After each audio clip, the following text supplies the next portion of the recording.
The winter snow fell steadily on the small Montana town as Margaret stood on the church steps, watching the townspeople gather for the Christmas social. At 28, she had arrived 3 months ago to teach at the one-room schoolhouse, but her Eastern education and progressive teaching methods had made her an outsider in this close-knit frontier community.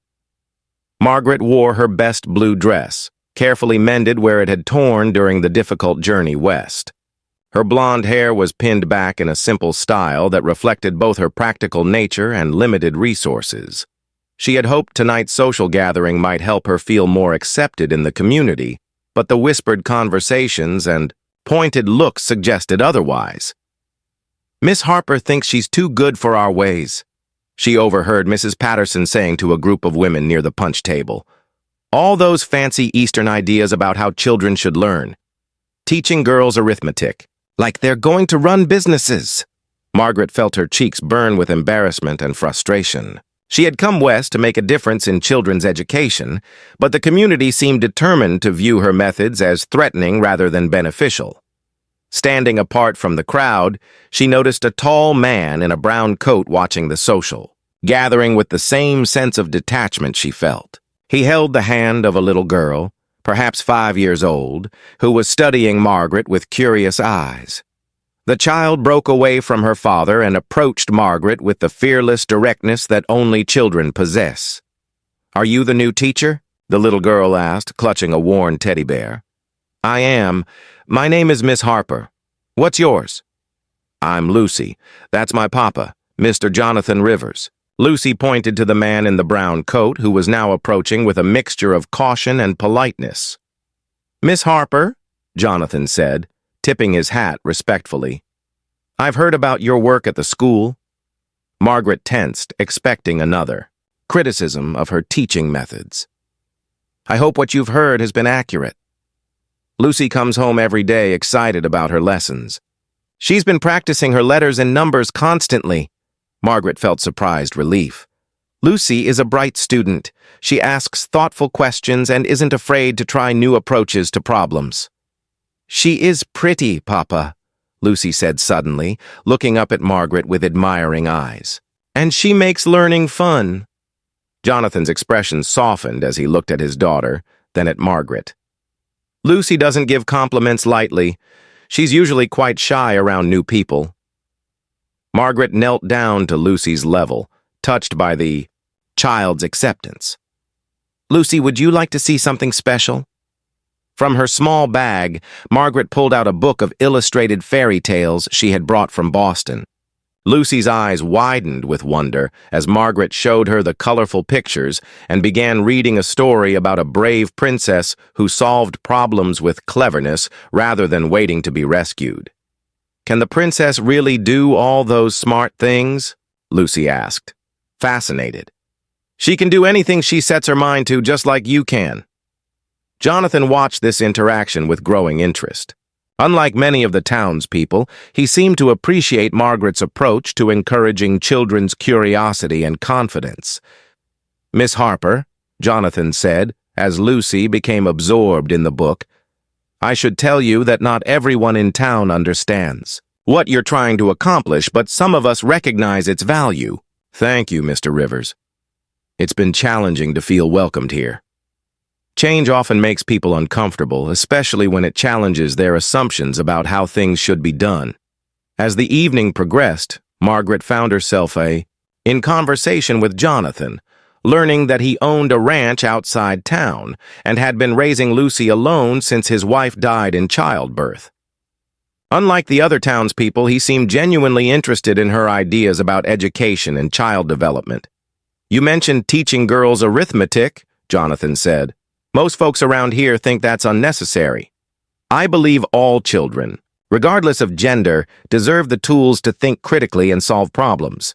Lucy has a natural aptitude for mathematics that would be wasted if we limited her education." "I agree. Lucy's mother was one of the smartest people I knew. I want Lucy to have every opportunity to develop her mind." Their conversation was interrupted by a commotion near the refreshment table. Several women were pointing in Margaret's direction and speaking in hushed but clearly disapproving tones. Some people think education makes women unhappy and unsuitable for family life, Jonathan observed, noting Margaret's discomfort with the attention. What do you think? Margaret asked, curious about his perspective.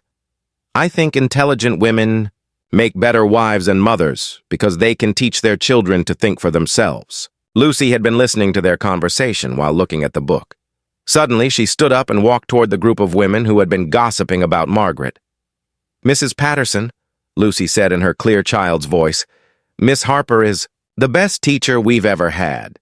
She taught me that girls can be good at numbers, too. The room fell silent as Lucy continued with the honesty that only children possess. She's pretty and smart and kind. Why are you saying mean things about her? Margaret felt mortified that Lucy had overheard the adults' conversation, but Jonathan placed a gentle hand on her arm. Let her speak, he said quietly. Sometimes children see truth more clearly than adults. Mrs. Patterson looked flustered by Lucy's direct challenge. Lucy, dear, adults are just discussing grown-up matters. But you were being mean about Miss Harper, and she's wonderful. She makes me want to learn everything. Jonathan stepped forward, supporting his daughter while addressing the group. Lucy's right. Miss Harper has brought new energy and enthusiasm to our children's education. Perhaps instead of criticizing her methods, we should be grateful that someone with her qualifications chose to come to our community. Over the following weeks, Margaret noticed a gradual shift in how the community treated her. Lucy's innocent, but passionate defense had forced many parents to reconsider their assumptions about the new teacher. More importantly, they began to see the positive changes in their children's attitudes toward learning. Jonathan became a regular visitor to the schoolhouse, often arriving early to help with preparations or staying late to discuss Lucy's progress. Margaret found herself looking forward to these conversations, appreciating his respect for her work and his genuine interest in his daughter's education. Margaret, Jonathan said one afternoon as they watched Lucy practice writing letters, I want to ask you something. What's that? Would you consider staying in our community permanently? Not just as a teacher, but as part of our family? Margaret felt her heart skip. Jonathan, are you asking what I think you're asking? I'm asking if you'd marry me.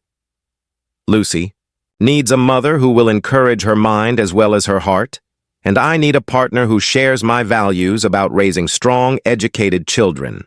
Margaret looked at Lucy, who was watching them with hopeful eyes. What do you think, Lucy? Would you like me to be your mama as well as your teacher? Yes, Lucy exclaimed, running to hug both of them. Then you'll never have to leave, and I can keep learning everything. 6 months later, Margaret stood in the same church where she had once felt like an outsider, this time wearing a simple white dress as she married Jonathan.